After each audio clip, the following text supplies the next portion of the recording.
Ang dami ngayong mga tao at mananampalataya ang bumabagsak.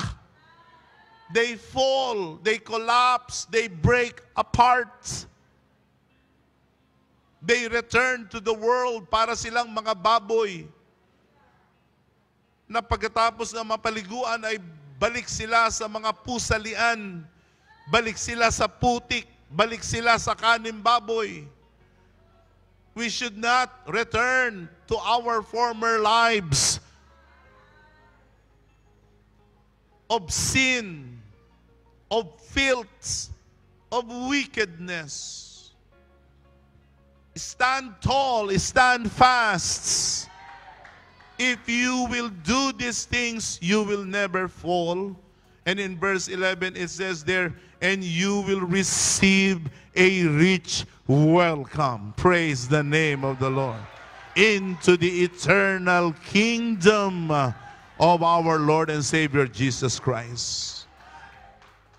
Who wants to be welcomed to heaven? You will receive a rich welcome. Hindi natin alam kailan babalik si Jesus. Pag siya'y bumalik, handa pa ba tayo? Hindi natin alam kailan tayo mamamatay. Pag tayo ay mamatay,